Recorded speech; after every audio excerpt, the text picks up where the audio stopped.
The warning lights flashed red across the control panel as Captain Kang-Ho Lee fought to keep the ship steady. The Soul's pride shook violently as another explosion rocked the engine room. Smoke filled the bridge, making it hard to see the screens. "Engine 3 is gone!" shouted So-Min Park from her seat at the navigation console. Her fingers moved quickly over the controls, trying to find somewhere safe to land. "I'm reading a planet nearby, but it's not on our maps." Hyun-Woo Kim ran onto the bridge, his mechanics, uniform covered in oil and burn marks. He had been trying to fix the engines when the main power core started failing. "Captain, we need to land now. The whole system is going to blow in 10 minutes. Captain Lee nodded and grabbed the ship's controls. His face was pale, but his hands stayed steady. "So-Min, find me the flattest spot you can. Jin-Ah, secure the medical cargo. We can't lose those supplies." 24-year-old Jin-Ah Choi was already running toward the cargo bay. She was new to space travel, but she worked fast and didn't panic. The medical supplies they carried could save thousands of lives on the colony world of New Busan. She couldn't let them be destroyed. The ship broke through the atmosphere of the unknown planet. Through the front window, they could see endless sand dunes stretching in every direction. The desert looked empty and lifeless under two bright suns that hung in the orange sky. 30 seconds to impact, So-Min called out. She held onto her chair as the ship bounced through the thick air. "Brace for landing." Hyun-Woo strapped himself into a seat and watched Captain Lee work. The older man had been flying ships for 20 years. If anyone could land this broken vessel safely, it was him. But Hyun-Woo could see that one of the main controls was sparking. They were flying on luck now. The ground rushed up to meet them. Captain Lee pulled back on the controls, trying to slow their fall. The ship's belly hit the sand with a tremendous crash. Metal screamed as they slid across the desert, leaving a long trail behind them. Emergency lights flickered on and off. Then, everything went quiet. Hyun-Woo's ears were ringing, but he was alive. He unbuckled his harness and looked around. So-Min was holding her head, blood running from a small cut above her eye. She gave him a weak smile. "Still breathing," she said. But Captain Lee wasn't moving. His chest had been crushed by a piece of metal that had broken loose during the crash. Hyun-Woo checked for a pulse, but he already knew what he would find. The captain had saved their lives with his last act. Jin-Ah's voice came over the ship's communication system. "The cargo bay is secure. Most of the medical supplies survived. But we have a problem. The hull has 3 major cracks, and I can smell gas leaking." Hyun-Woo stood up and helped So-Min to her feet. They made their way through the damaged ship to meet Jin-Ah. The young engineer was right about the gas leak. The ship's atmosphere was slowly escaping into the desert air outside. "How long do we have?" So-Min asked. She was trying to contact other ships on the emergency radio, but only static came through the speakers. "Maybe 6 hours before the air gets too thin," Jin-Ah replied. She pointed to a screen that showed the ship's condition. Most of the systems were red, meaning they were broken or failing. Hyun-Woo studied the damage reports. He had fixed ships for 10 years, but this was bad. The main engines were destroyed. The life support system was running on backup power, and their distress beacon wasn't working. "We need to get the emergency transmitter working," he said. "It's our only chance of calling for help." So-Min shook her head. "The main transmitter was damaged in the crash. The backup unit is on the outside of the ship, at the very top." Hyun-Woo walked to a window and looked up. The ship had landed at an angle, with its nose buried in the sand. The top of the vessel was at least 50 meters high. The metal hull was already getting hot from the twin suns. "That's a long climb," Jin-Ah said quietly. "And it's getting hotter out there every minute." "Then we better start planning," Hyun-Woo replied. He wasn't going to give up. His father had taught him that. A good mechanic never stops trying to fix things, no matter how broken they seemed. They spent the next hour gathering supplies. Hyun-Woo found some climbing cables in the maintenance kit. Jinnah collected tools that might be useful for repairing the transmitter. So-Min checked their food and water supplies. They had enough for maybe 3 days if they were careful. The temperature outside was already over 40 degrees and climbing. The ship's metal hull would be too hot to touch soon. But at night, So-Min's instruments showed that the temperature dropped below freezing. This planet didn't seem to have any atmosphere to hold heat when the suns went down. We'll have to wait for evening, Hyunwoo decided. I can't climb that hull in this heat. As they waited, Jinnah made an interesting discovery. The ship's sensors were still working, and they were picking up strange readings from the surrounding desert. These patterns don't look natural, she said, showing them the screen. The sand around their ship seemed to be arranged in regular shapes. There were straight lines and perfect circles that stretched for kilometers in every direction. It was as if someone had drawn a huge map on the desert floor. Could be mineral deposits, So-Min suggested. Some planets have metal in the ground that forms patterns. But Hyunwoo wasn't so sure. He had seen many worlds during his years as a mechanic. Natural formations were rarely this organized. These looked more like the blueprints for a city or a base. As the afternoon passed, they said goodbye to Captain Lee. They wrapped his body in a sheet from the medical supplies and placed him in the ship's small chapel. He had been a good captain and a kind man. Now it was up to them to finish the mission and deliver the medical supplies to New Busan. When the suns finally set, the temperature dropped quickly. Hyunwoo put on his insulated work suit and gathered his climbing gear. The emergency transmitter was waiting at the top of the ship. If he could reach it and make the repairs, they might have a chance. He looked up at the dark hull above him. 50 meters had never seemed so far. Hyunwoo stepped out of the ship's airlock and felt the cold desert air hit his face. After the burning heat of the day, the night felt like stepping into a freezer. His breath made small clouds in the darkness as he looked up at the hull stretching. Above him, the ship lay on its side at a steep angle.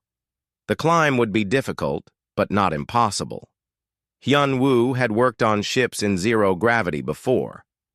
This was just another repair job, he told himself. A very tall, very dangerous repair job.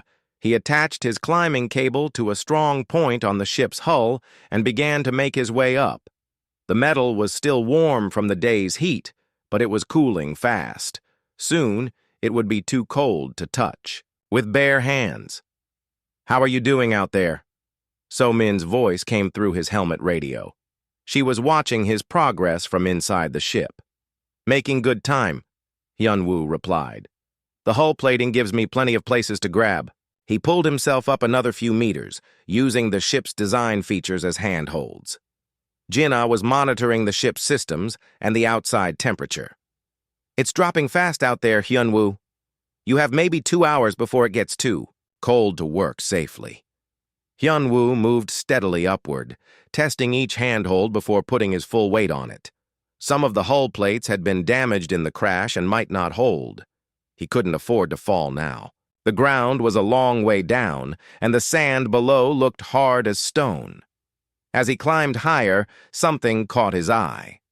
In the starlight, he could see the desert more clearly. What Jinnah had noticed on the sensors was even more obvious from up here. The sand wasn't arranged randomly. There were definitely patterns out there. Long, straight lines ran in perfect rows across the landscape. Circular shapes were spaced evenly between them. It looked like a city that had been buried under sand for a very long time. But if this was a city, where were the people who built it? "So-Min, are you getting any readings on other life forms?" Hyunwoo asked as he continued climbing. "Negative. The sensors show nothing moving out there."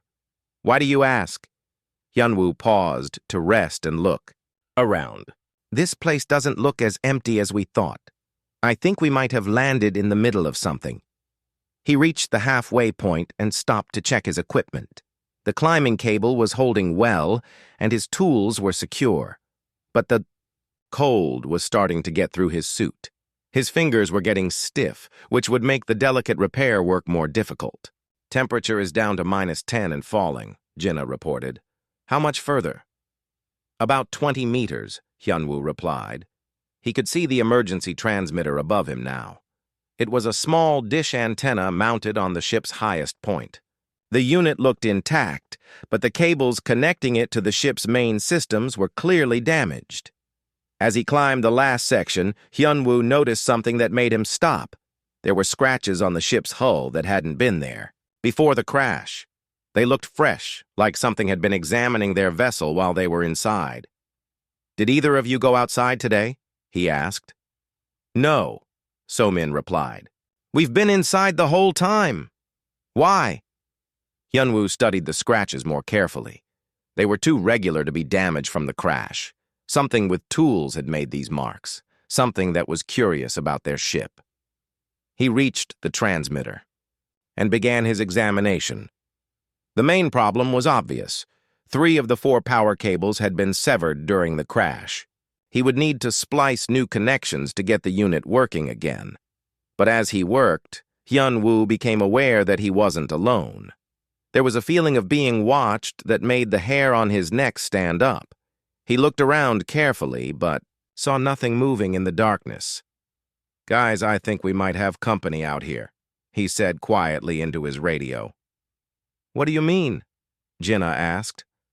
"I'm seeing signs that something has been examining our ship, and I have the feeling I'm being watched right now." Hyunwoo continued working on the transmitter, but he kept glancing around. The desert seemed empty, but he had learned to trust his instincts during his years working in space.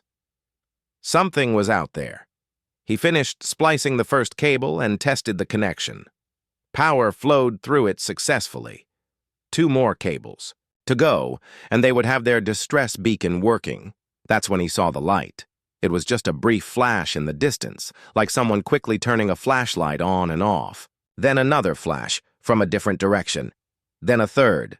"So-min, are you seeing this on the sensors?" Hyunwoo asked. "Seeing what?" "The screens show nothing unusual.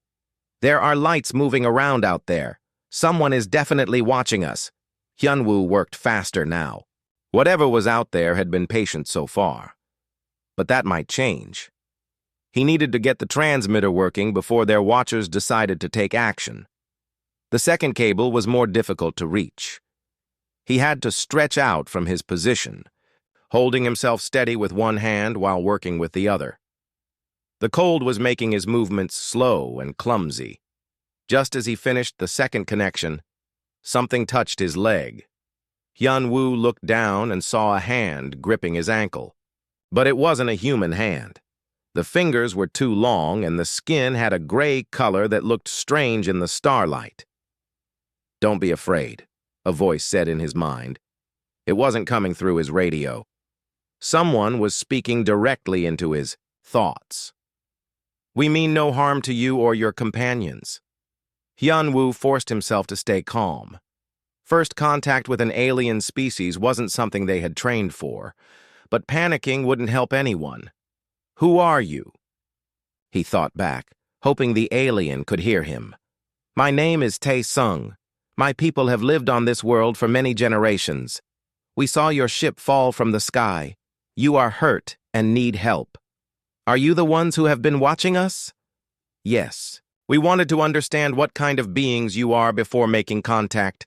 Your species is unknown to us." Hyunwoo looked down at Tae-sung. The alien was clinging to the ship's hull with ease, as if climbing was natural for his people. His large eyes reflected the starlight like mirrors. "I need to finish this repair," Hyunwoo said. "My friends need to call for help." "I understand. Continue your work. But be aware that others have detected your presence here. Not all of them are as peaceful as my people."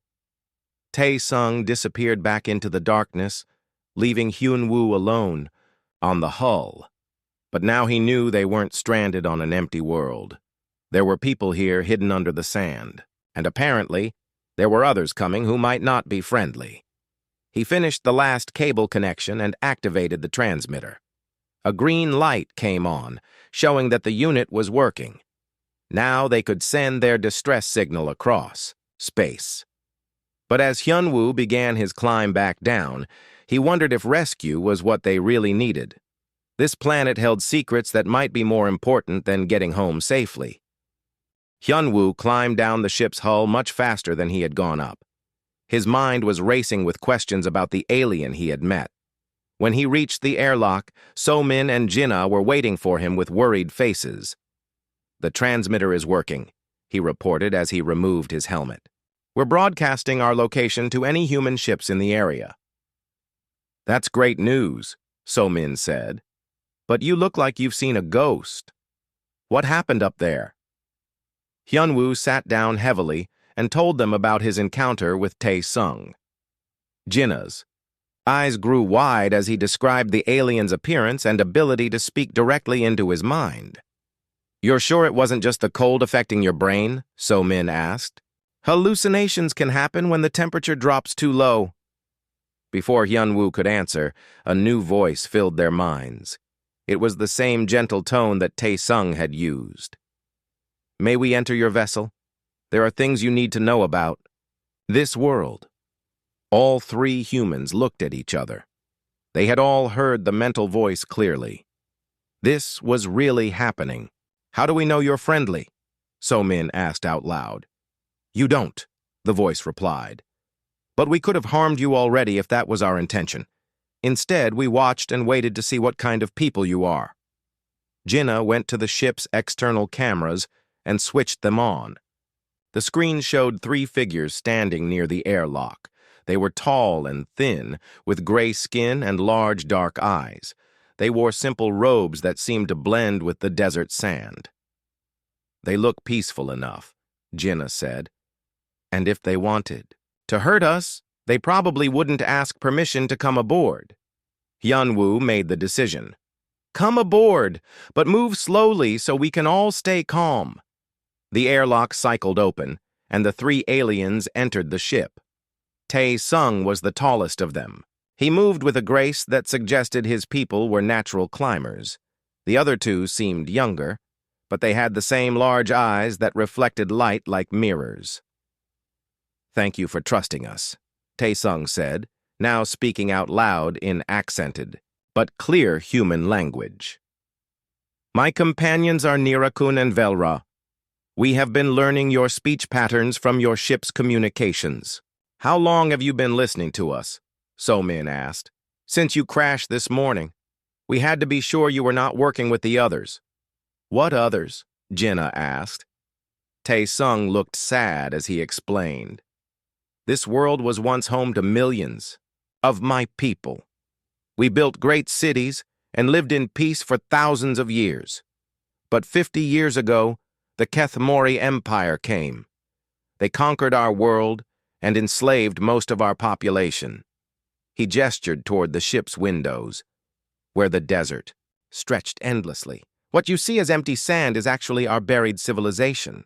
The Kethmori destroyed our cities and left only a few of us alive to maintain their mining operations."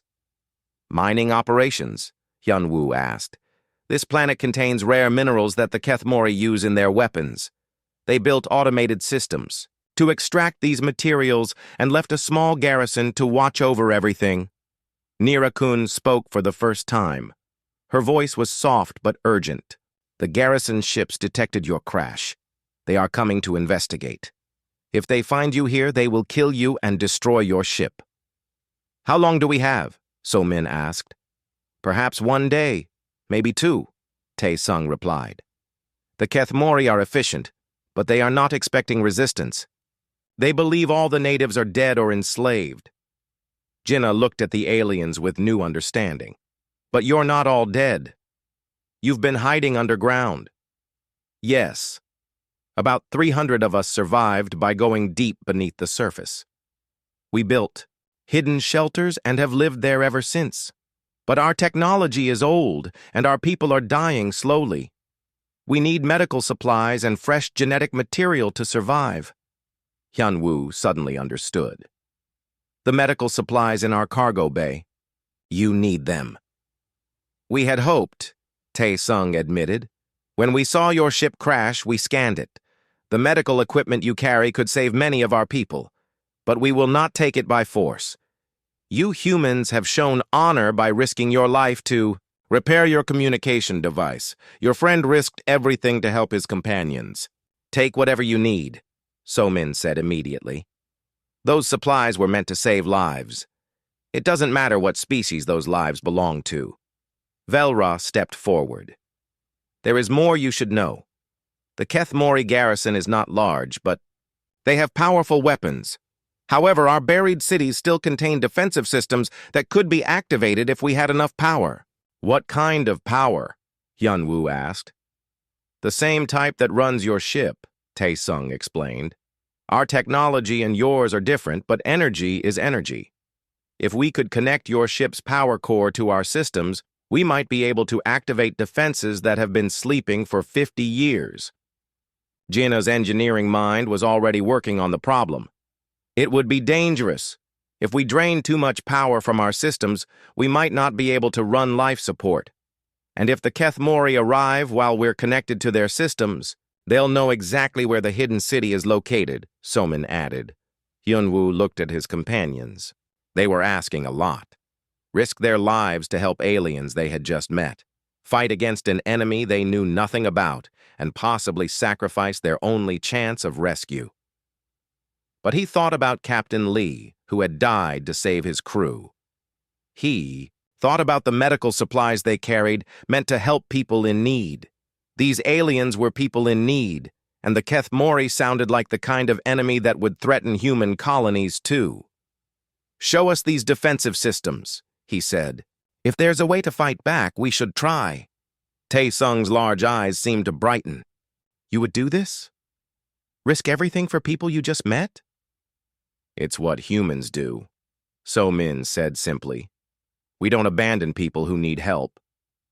Even when those people are not human? Especially then, Jinna added.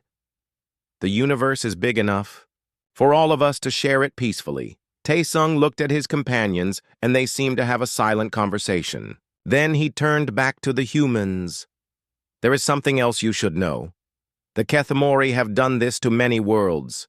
Conquered, enslaved, destroyed. If they discover that humans are in this part of space, they will do the same to your colonies. Then, we definitely need to stop them, Hyunwoo said. How do we get to this underground city of yours? Follow us, Tae-sung replied. But bring your tools and whatever weapons you have.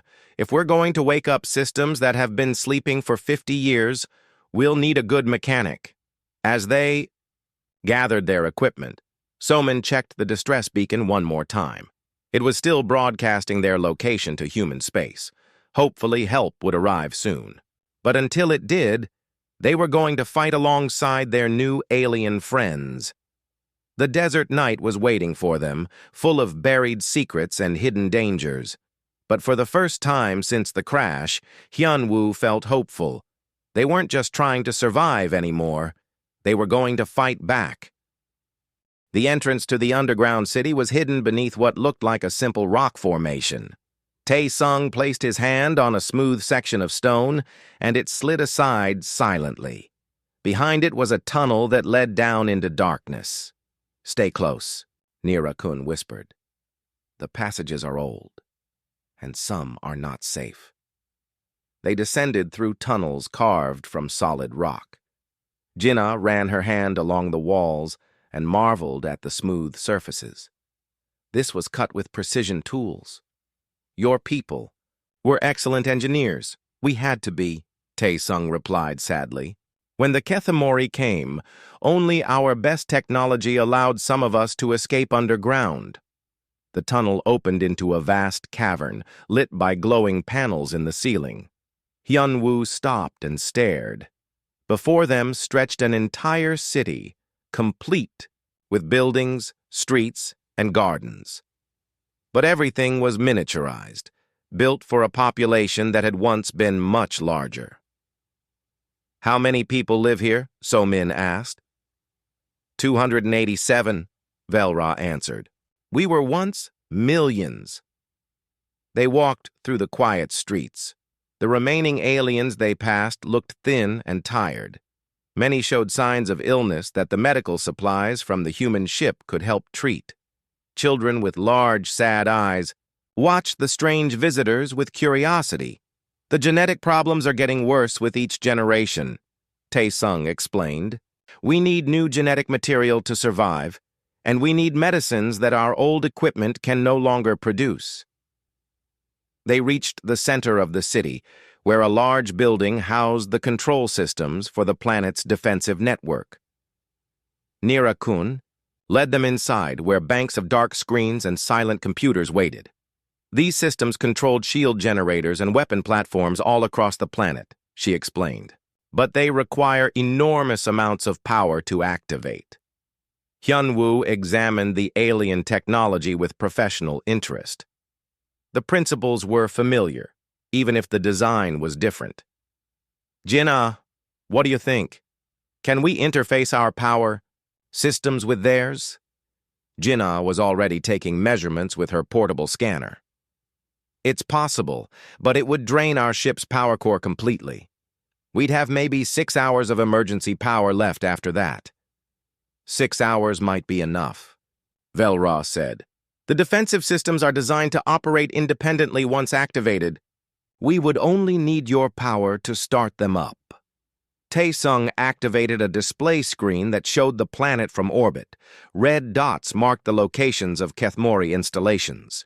There were mining platforms scattered across the surface and a single, large station in orbit above them. This is their main base. He pointed to the orbital station. It controls all the automated systems on the planet. If we could disable it, their mining operations would stop. How many Kethmori are there? So-min asked. Perhaps 50 on the orbital station. The surface installations are all automated. The Kethmori prefer to use slave labor when possible, but they eliminated most of our people years ago. Another screen activated, showing a new image that made everyone freeze. A large warship was approaching the planet, its hull painted in the aggressive red and black colors of the Kethmori Empire. They are coming faster than we expected, Nira-kun said with worry in her voice. That is a heavy cruiser. It carries enough firepower to destroy everything on the planet's surface. How long until it arrives? Hyun-woo asked. 4 hours, maybe? 5. So-min checked her watch. Our distress signal has been broadcasting for 3 hours. If any human ships received it, they won't arrive for at least 12 hours. The situation was becoming clear. They could try to hide and hope the Kethmori didn't find them, but that would mean abandoning the underground city when the aliens were discovered. Or they could activate the defensive systems and fight, risking everything on technology that hadn't been used in 50 years. What are these defensive systems capable of? Jin-ah asked. Tae-sung activated another display. It showed a network of underground installations connected by tunnels, shield generators that can protect the entire planet, weapon platforms hidden beneath the surface, and orbital defense satellites that should still be in space, waiting for activation codes. Should still be there? Hyun-woo noticed the uncertainty. The Kethmori may have found and destroyed some of them over the years. We have no way to know until we try to activate the network. Velra stepped forward. There is something else you should know. If we activate these systems, the Kethmori will know that survivors exist on this planet. Even if we win this battle, they will send larger fleets to destroy us completely.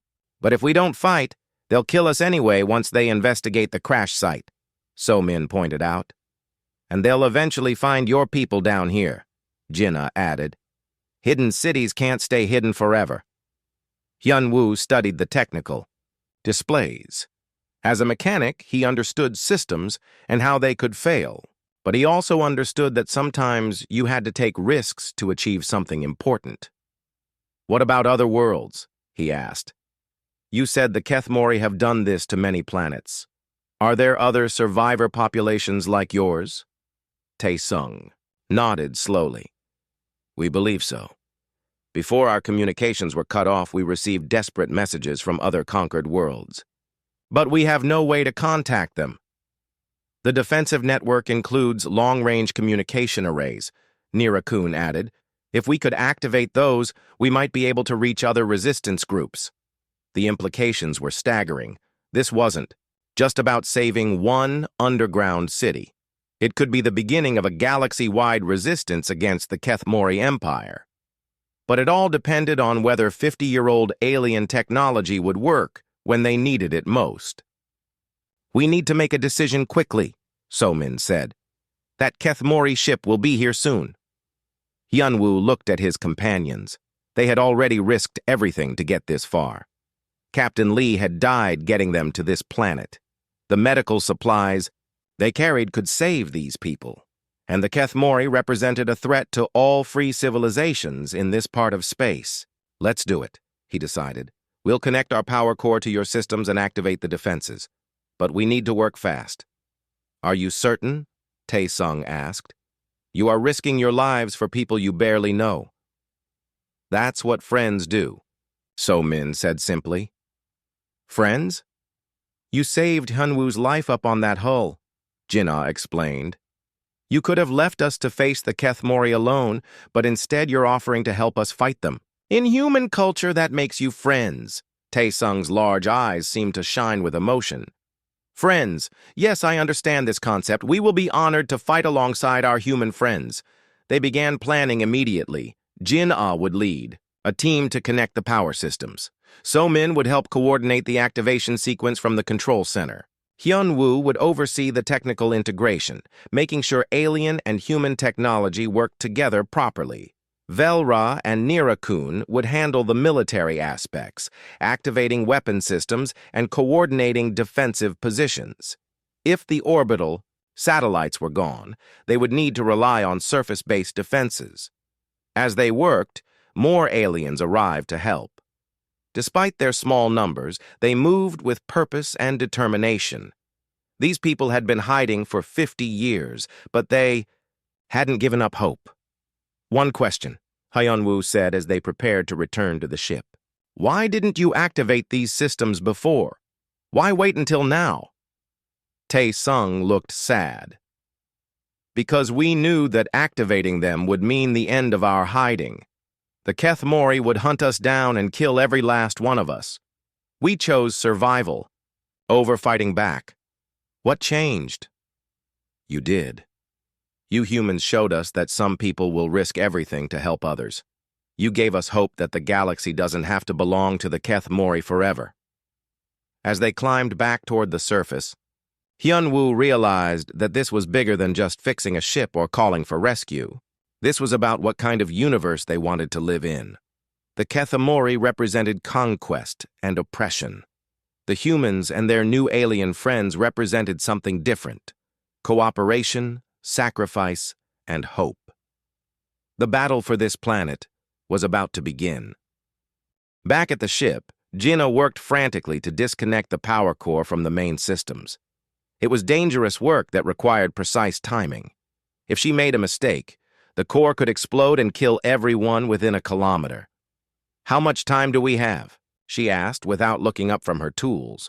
So-min checked the orbital tracking display. 3 hours until that Kethmori ship arrives, maybe less if they decide to approach at high speed. Hyunwoo was outside the ship with Velra, running heavy power cables toward the hidden entrance to the underground city. The cables were designed for emergency ship-to-ship connections, but they would work for this purpose too.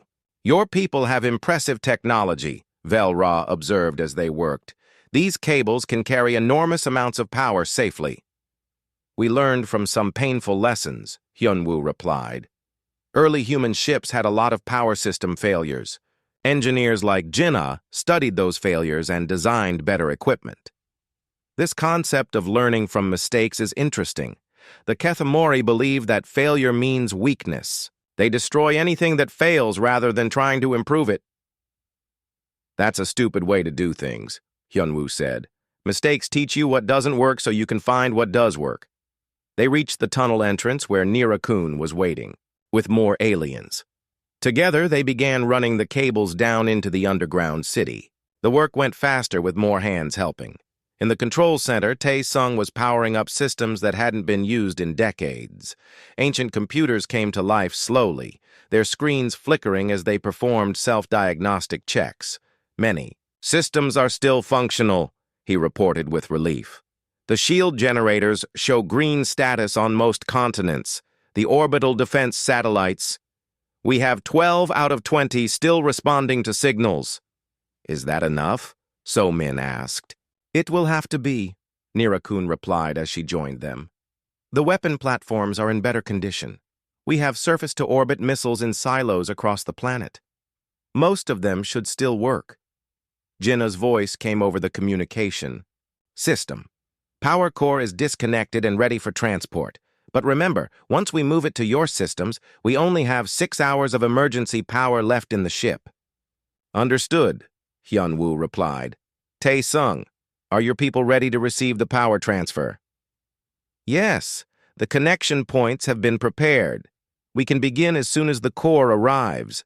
Moving the power core was a careful operation that required 6 people. The device was heavy and contained enough energy to power a small city. If it was damaged, the explosion would destroy everything within 10 kilometers.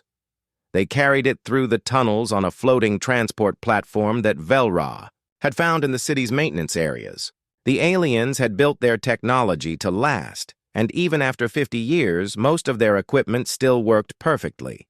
In the control center, the power core was connected to the city's main grid through a series of adapter units that Jinna had quickly built.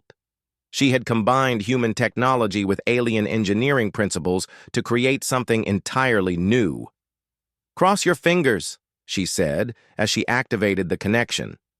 Power flowed from the human ship into the alien city. Lights came on throughout the underground complex as systems that had been dormant for decades suddenly came back to life.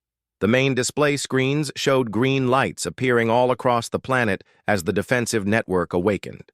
Shield. Generators are online, Tae-sung reported with excitement in his voice. Weapon systems are responding. We have full connectivity with 8 orbital satellites. What about communications? So Min asked. Testing now. Nira-kun worked at another console, sending signals out into space. We're receiving responses. There are survivors on 4 other worlds in this sector. They've been hiding just like us, waiting for someone to make the first move. The implications were staggering. The Keth Mori had conquered dozens of worlds, but they hadn't killed everyone. Resistance groups had been hiding across the galaxy, each one believing they were alone. Can we coordinate with them? Hyunwoo asked. Not yet.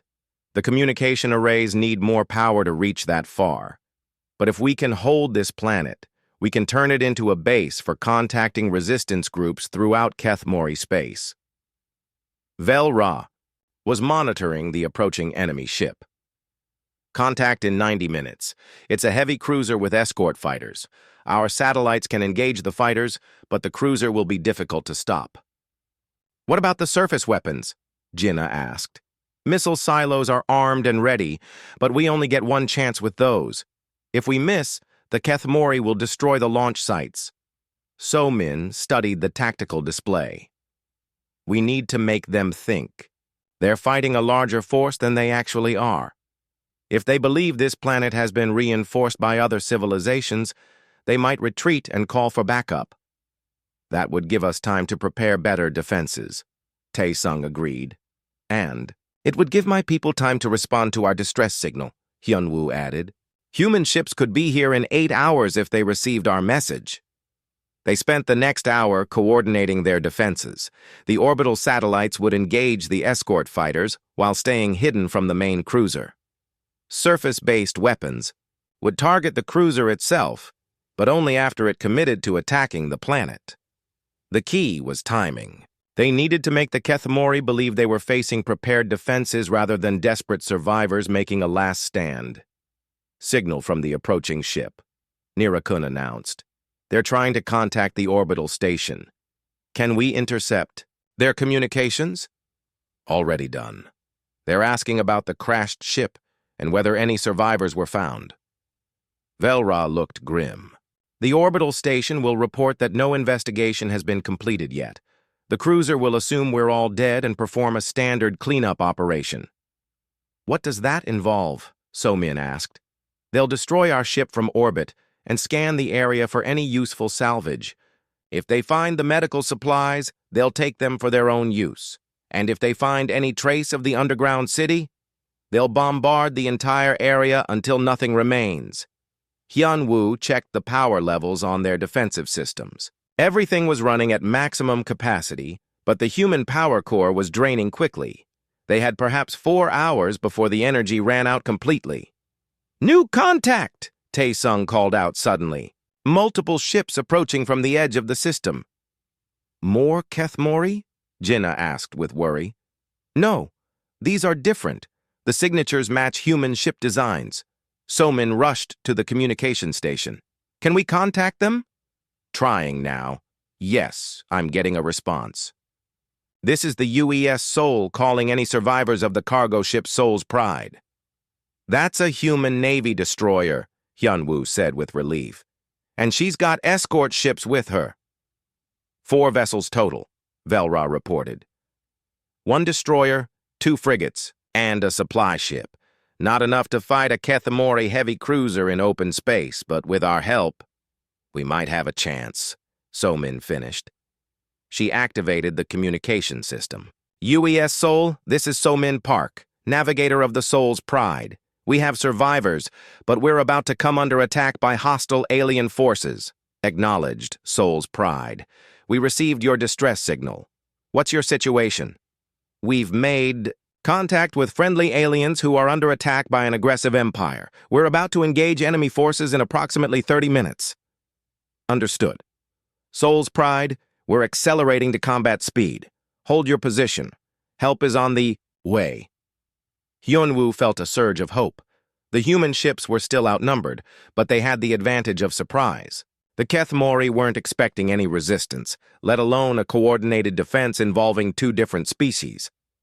"This is it," Tae-sung said as the enemy cruiser approached the planet. "Our people have been hiding for 50 years. Today, we fight. Back. Not just your people," Gina corrected. "Our people, humans and your species fighting together." "The beginning of something new," Velra added. "An alliance that the Kethmori won't expect." On the main display, the Kethmori cruiser moved into attack position above the planet. Its weapons powered up, preparing to destroy the human ship and eliminate any trace of the survivors. But hidden, beneath the sand, ancient weapons came online. In orbit, defensive satellites adjusted their positions. And from the edge of the solar system, human warships raced toward the battle at maximum speed. The war for freedom was about to begin. The Kethmori heavy cruiser Bloodfang moved into position above the crash site. Its captain, Velra the Destroyer, studied the human ship through his targeting systems. The vessel looked damaged and powerless, exactly what he expected from a civilian cargo ship. "Begin bombardment," he ordered. "Destroy the ship and scan for useful salvage." The first energy beams lanced down from orbit toward the Seoul's Pride, but instead of striking the ship, they splashed harmlessly against a shimmering energy barrier that suddenly appeared around the crash site. "What is that?" Velra demanded. Before his crew could answer, 12 points of light appeared in space around the Bloodfang. The hidden orbital satellites had finally revealed themselves, and their weapons were already charging. In the underground control center, Tae-sung watched his people's defensive systems come alive after 50 years of silence. "Shield generators at full power. All orbital platforms responding. Surface weapons ready to fire." "The Kethmori ship is launching fighters," Nirakun reported. 20 small craft heading for the planet's surface."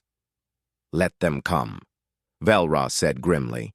He had been waiting his whole life for this moment. "Orbital satellites. Engage the fighters.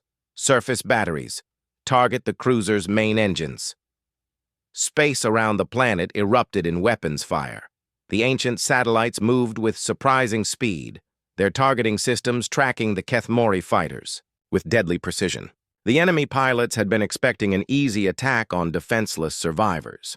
Instead, they found themselves fighting technology they didn't understand. 3 fighters exploded in the first exchange, the rest scattered, trying to avoid the satellite weapons while searching for the sources of the defensive fire. On the Bloodfang, Velra the Destroyer realized he had been trapped. How is this possible? All natives were eliminated 50 years ago. Captain, we're detecting massive power signatures from beneath the planet's surface, his weapons officer reported. The entire world appears to be armed. Impossible. Destroy. Those satellites immediately! The cruiser's main weapons fired at the orbital platforms, but the satellites were designed for this kind of battle. They used the planet's gravity to slingshot around to new positions, making themselves difficult targets while continuing to hammer the enemy fighters. Underground, Jinnah watched the power levels dropping on their human power core. We have maybe 2 hours before our energy runs out. After that, the defensive systems will shut down.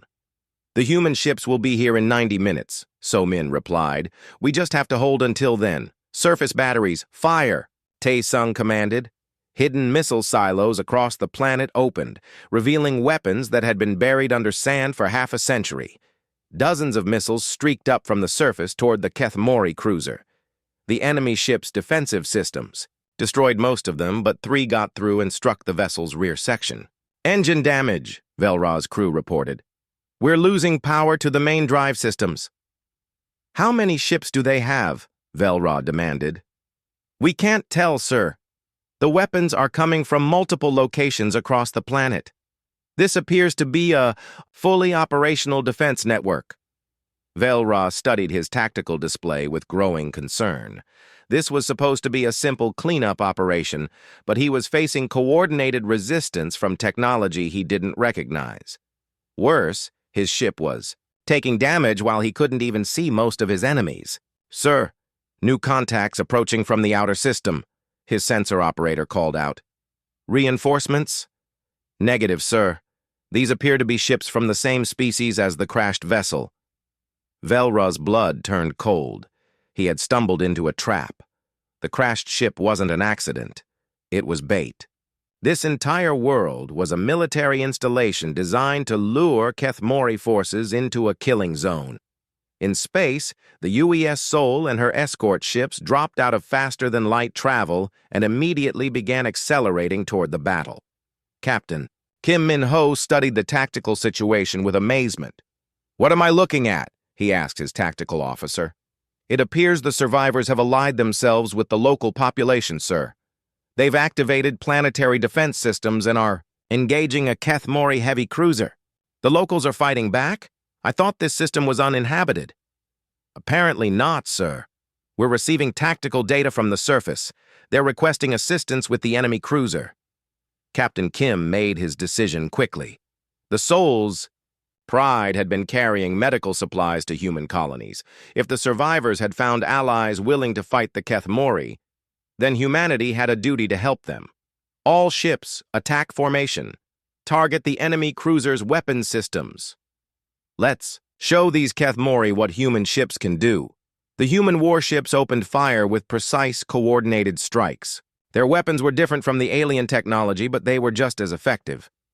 The Bloodfang found itself caught between the orbital satellites above and the human fleet below. This is impossible, Velra raged. How could primitives coordinate this kind of defense? His ship shook as more missiles struck its hull. The humans were targeting specific systems with surgical precision, while the satellites continued to hunt down his remaining fighters. In the underground control center, Hyun-woo watched the battle with professional appreciation. Your people know how to fight. We had excellent teachers, Tae-sung replied. The Kethmori showed us what happens when peaceful people refuse to defend themselves. Contact from the UES Sol, So-min announced. They're requesting permission to land ground forces. Tell them we accept, Velra said immediately. But warn them about the Kethmori orbital station. It has its own defensive systems. Already taken care of, Nira-kun reported with satisfaction. Surface batteries destroyed it 10 minutes ago. The Kethmori no longer have any installations in this system. The battle was turning into a rout. The Bloodfang was heavily damaged and outnumbered. Half its fighter squadrons had been destroyed, and its main weapons were offline. Velra the Destroyer faced a choice he had never expected to make: surrender or die. "Sir, the enemy is offering us terms," his communications officer reported. "Terms? What kind of terms?" "Surrender of all Keth Mori forces in this system in exchange for safe passage out of local space." Velra laughed bitterly. The Keth Mori Empire did not surrender. They conquered, or they died in the attempt. But looking at his damaged ship and the coordinated forces arrayed against him, he realized that dying here would accomplish nothing. "Signal our surrender," he ordered. "But send a message to Imperial Command first. Tell them this system is defended by a human-alien alliance. They need to know what they're facing." The battle ended as suddenly as it had begun. The Bloodfang powered down its remaining weapons and prepared to leave the system under escort from human ships. The orbital satellites returned to their hidden positions, ready to defend the planet again if needed. In the underground city, celebrations were muted by the knowledge of what came next. The Keth Mori now knew that resistance was possible. They would return with larger fleets and more powerful weapons. "This is just the beginning," Tae Sung said as they watched the enemy cruiser disappear into faster-than-light travel. "Yes, it is," Captain Kim agreed. He had come down to the planet to meet the survivors and their new allies. "But it's a good beginning. We've proven that humans and your people can fight together successfully." "What happens now?" Jinnah asked. "Now we build," Somin replied. "We turn this planet into a real military base. We contact other resistance groups across the galaxy. We show the Keth Mori that their empire isn't as strong as they thought." Hyunwoo looked around at the alien city that had been hidden for 50 years. "We'll need better power systems. The human power core worked, but we need something more. Permanent." "We can provide that," Captain Kim said. "The supply ship has industrial equipment that can integrate human and alien technology. We can make this place into something the Keth Mori will never be able to destroy." "And the medical supplies?" Taesung asked hopefully. "All yours," Jinnah said immediately. "Captain Lee died getting those supplies to people who needed them. I think he would be happy knowing they're being used to save lives." Velra the alien looked at his human friends with something that might have been hope. "For 50 years my people believed we were alone, that the galaxy belonged to the Keth Mori forever. You showed us that cooperation is stronger than conquest." "The universe is big enough for everyone," Hyunwoo replied. "We just have to be willing to share it." As the twin suns set over the desert planet, the work of building an alliance began. Human engineers worked alongside alien technicians to create new defensive systems. Medical officers treated patients from both species with supplies that had traveled across the galaxy to save lives. And in the communications center, long-range transmitters sent messages to hidden resistance groups on dozens of worlds. You are not alone. The fight for freedom has begun. The empty desert had become the foundation for something the Keth Mori Empire had never faced before, a truly unified resistance. The war for the galaxy was just beginning, but for the first time, in 50 years, those fighting for freedom had hope.